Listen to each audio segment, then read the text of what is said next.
அஸ்ஸலாமு அலைக்கும்.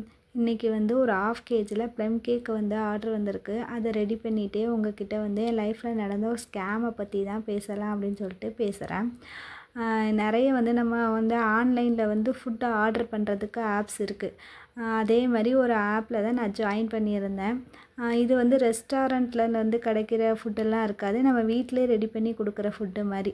அப்போது வந்து சரி நம்மளுக்கு என்ன டேலண்ட் இருக்குது அப்படின்னு பார்க்கும்போது சரி சமைக்க தெரியுமே அப்படின்னு சொல்லிட்டு தான் அந்த ஆப்பில் வந்து ஜாயின் பண்ணேன்.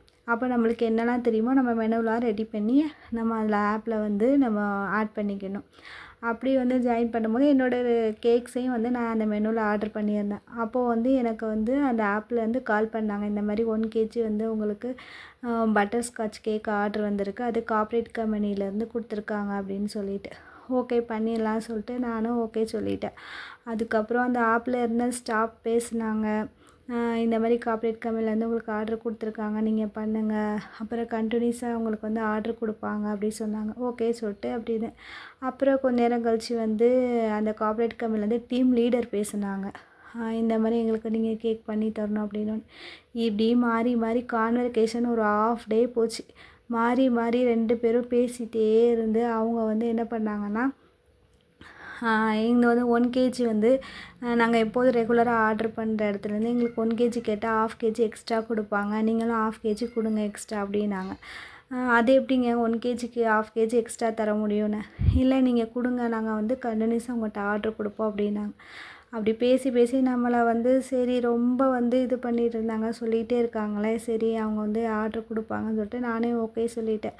அதுக்கப்புறம் 1½ கேஜி வந்து நான் வந்து 1½ கேஜி வந்து கேக் ரெடி பண்ணி கொடுத்தாச்சு.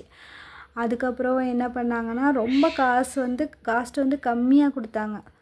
நம்ம வந்து பேக்கரியில் கூட அந்த அளவுக்கு வந்து காஸ்ட்டு வந்து கொடுக்க மாட்டாங்க, அதோட லோ ப்ரைஸில் வந்து கேட்டாங்க. சரி என்ன பண்ண சொல்லிட்டு அதுவும் ஓகே சொல்லிட்டு 1½ கேஜி பண்ணி கொடுத்தாச்சு. அப்புறம் கேக்கெல்லாம் டேஸ்ட்டு பார்த்துட்டு நல்லாயிருக்கு அப்படின்னு ரொம்ப ஃபீட்பேக்லாம் கொடுத்தாங்க, ஓகேன்னு சொல்லிட்டு.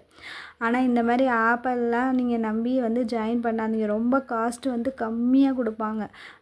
நம்ம வந்து மெனுவில் வந்து ஒரு ப்ரைஸ் போட்டிருப்போம், நம்ம மெனுவில் ஆட் பண்ணியிருப்போம், அவங்க வந்து அதை விட எக்ஸ்ட்ரா காசு வச்சு தான் அந்த லிஸ்ட்டு ரெடி பண்ணுவாங்க. அப்படிங்கும்போது நம்மளுக்கு வந்து ரொம்ப காஸ்ட்டு கம்மியாக கொடுப்பாங்க. நான் இதுமாரி ஃபுட்டும் வந்து ரெடி பண்ணி கொடுத்துருக்கேன். மார்னிங் வந்து 2 டைமாக வந்து கேட்டாங்க பிரேக்ஃபாஸ்ட்டு சொல்லிவிட்டு, அது ரெடி பண்ணால் காஸ்ட்டு ரொம்ப கம்மியாக கொடுப்பாங்க.